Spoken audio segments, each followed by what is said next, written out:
नमस्कार, आप देख रहे हैं एक देश एक आवाज न्यूज 24 पर अपने देश की खबर। उत्तर प्रदेश सचिव मंडल सीपीएम के साथी व सीटू के प्रदेश अध्यक्ष रवि मिश्रा द्वारा किसान आंदोलन के 100 दिन पूरे होने पर गाजीपुर बॉर्डर पर जाकर आंदोलित किसानों को धन्यवाद देते हुए उनकी हौसला अफजाई की तथा मोदी सरकार के तीनों कृषि कानून वापस लेने तथा उनकी नीतियों के खिलाफ अपने विचारों को रखा। वरिष्ठ संवाददाता डॉक्टर राधेश्याम सिंह की रिपोर्ट, एक देश एक आवाज न्यूज 24 पर। 27 को आप आंदोलन करने आ रहे थे, हम तो एक दिन के लिए यहाँ आ रहे थे, अपनी बात कह के चले जाते, लेकिन आपने हमारा काम आसान कर दिया। आपने हमारे रास्ते रोके, हमारे लिए बाड़े लगाई, हमारे लिए वाटर कैनन चलाया, आपने आंसू गैस के गोले छोड़े और उससे हम उग्र हुए। अगर इसके लिए कोई जिम्मेदार है तो हम आप नहीं हैं, इसके लिए ये सरकार जिम्मेदार है जिसने हमें रोका। जो हमारा मौलिक अधिकार है, जो हमारा संविधान हमको अधिकार देता है धारा 19 में कि हम अपनी बात सरकार के सामने, अपना विरोध सरकार के सामने दर्ज करा सकते हैं, आपने उस अधिकार पर हमला किया है और उसके प्रतिक्रिया में हम यहाँ अपने आंदोलन को बढ़ा रहे हैं। हम आंदोलनरत हैं। हमारे संगठन ने तय किया कि हम किसानों के इस आंदोलन को जितने दिन भी चलेगा उसका समर्थन करेंगे। और समर्थन यही नहीं कि हम केवल भाषण देंगे, इधर आप लड़ेंगे और पीछे से जितना संभव हो सकेगा हम मजदूरों को और देश के कर्मचारियों को आंदोलित करने का काम करेंगे और उनसे उनकी मांगे उठवा करके सरकार को प्रताड़ित करेंगे, सरकार को दंडित करने का काम करेंगे। अभी हम लगातार आंदोलन तय कर रहे हैं प्रदेश के अंदर और कल हमारी राष्ट्रीय बैठक हुई मजदूर संगठनों की, तो हमने तय किया अभी 16-17 को 2 दिन बैंक में हड़ताल रहेगी। 17 तारीख को हमारा जो जनरल इंश्योरेंस का कर्मचारी हड़ताल पे रहेगा, 18 तारीख को इंश्योरेंस का कर्मचारी हड़ताल पे रहेगा। क्यों? क्योंकि ये सब प्राइवेट हाथ में देने जा रहे हैं।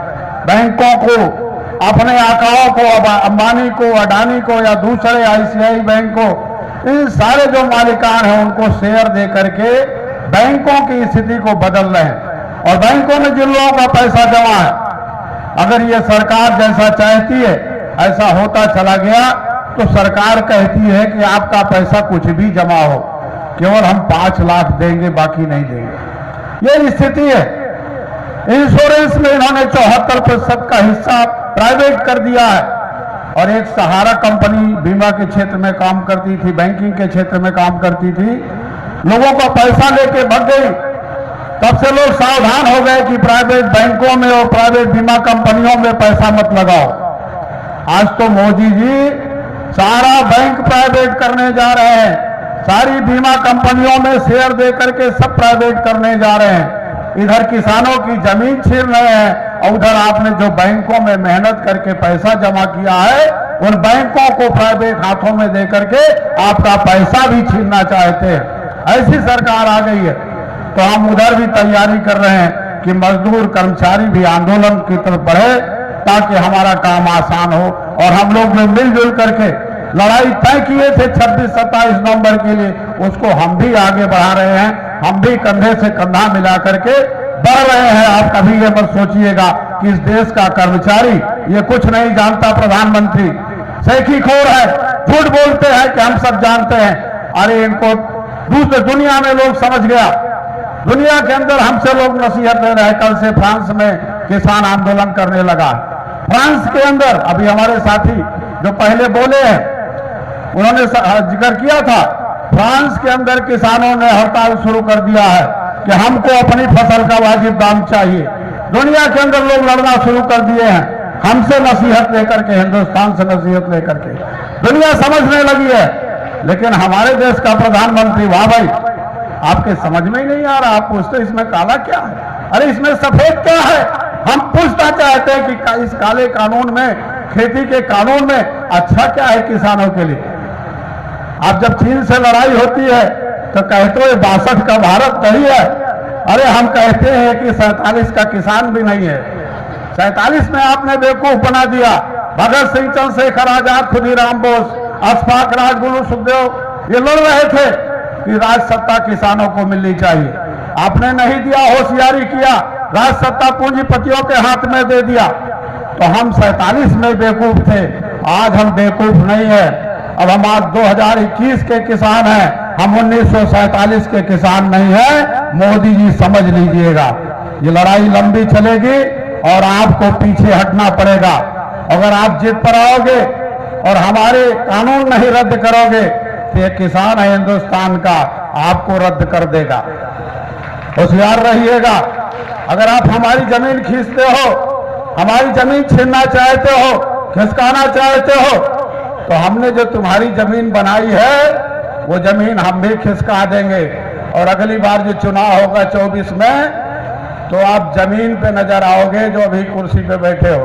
ये किसानों में ताकत है, इसलिए सतर्क हो जाओ और ये अपने 3 काले कानून जो अपने 2 बंदरों के लिए बना रखे हैं, अडानी अंबानी के लिए, उसको वापस ले लो, नहीं तुम भी नहीं रहोगे। और जो तूने जो 2 तोते पाल रखे हैं उनसे सीखते हो रोज जा करके कि अब क्या करना है, खेती में क्या करना है मजदूरों के लिए, वो चलेगा नहीं। तुमको असली रास्ता दिखा दिया जाएगा। और जो तुमने कहा था 2014 में कि हम तो झोला लेके आए हैं, शायद झोला भी लेके नहीं जाने पाओगे। इस देश का किसान तुम्हारा झोला खोल के देखेगा कि इस झोले में क्या लेके जा रहा है, तुम ऐसे नहीं जाने पाओगे। ये स्थितियां हो गई मित्रों। ये ऐसे आप कानून बना रहे हो कि ये मजदूर, ये किसान जो इस देश की किस्मत तैयार करता है, ये जो देश में विकसित आप देख रहे हैं, ये सड़कें, ये महल, ये जहाज, ये बिल्डिंगें, इसको सारा किसानों ने बनाया है और इस देश के मजदूरों ने बनाया है। आपके इस लॉकडाउन में सारी मुद्रा खिसक गई, बड़े बड़े सुरमे गायब हो गए, इंडस्ट्रियल क्षेत्र चला गया माइनस में। जीडीपी हिंदुस्तान की अगर बढ़ी है तो इस देश के किसानों ने बढ़ाकर दिखाया है 5%। और किसी की औकात नहीं है। अगर हमने मेहनत नहीं की होती, हमारे देश के किसानों ने अपना अनाज पैदा करके और देश को नहीं पाला होता, तो मोदी जी आपके देश की आधी आबादी मर गई होती, आप खिला नहीं सकते थे। लेकिन इस देश के किसानों को, अन्नदाताओं को साधुवाद देना चाहिए कि 1 साल के लॉकडाउन में हमने देश को पाला है और 5% का मुनाफा हिंदुस्तान को कमा के दिया है। तब आज -23 में हो, नहीं आप -28 में होते और हमारी जीडीपी -28% नीचे हुई होती। ये हमारी स्थिति। और हमको आप दिखा रहे हो ये किसान समझता नहीं काला क्या है। अरे किसान नहीं, आज तो बच्चा बच्चा समझ रहा है। हम लोगों को तो बहुत दिखाते थे, मैं आके सारे बॉर्डर पे टहल रहा हूं कि किसानों ने सड़कें रोक रखी है।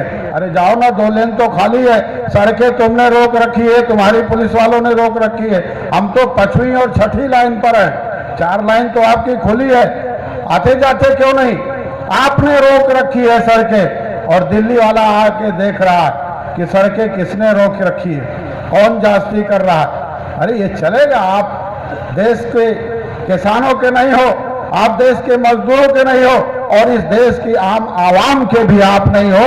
केवल आप 2 लोगों का माला जप रहे हो, केवल अंबानी और अडानी। ये हालत हो गई।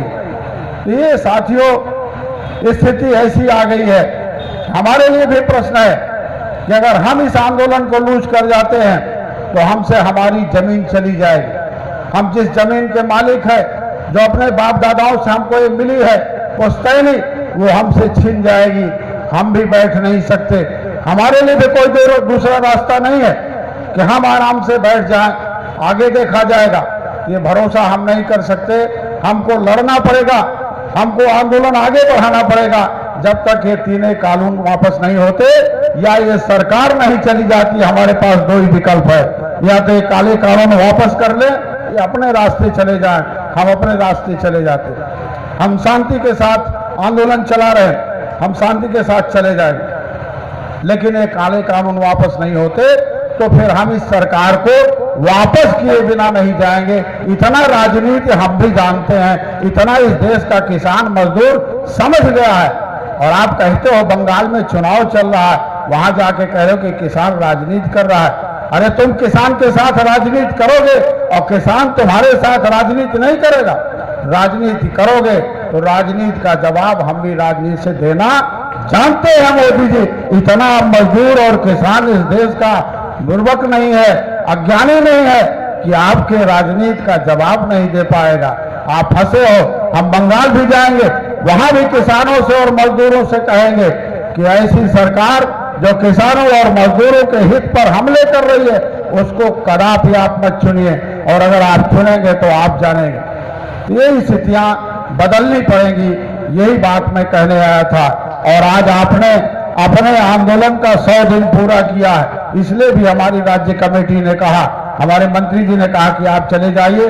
100 दिन पूरा हुआ है, कम से कम किसानों को और किसानों के आंदोलन को आप बधाई दिलाइए। गाजीपुर बॉर्डर पर हम उत्तर प्रदेश के हैं और हमारे उत्तर प्रदेश का किसान गाजीपुर बॉर्डर पर पड़ा है, तो मैं उत्तर प्रदेश की कमेटी की ओर से आपको आपके 100 दिन के आंदोलन के पूरे होने के अवसर पर बधाई देने हुए आया हूं।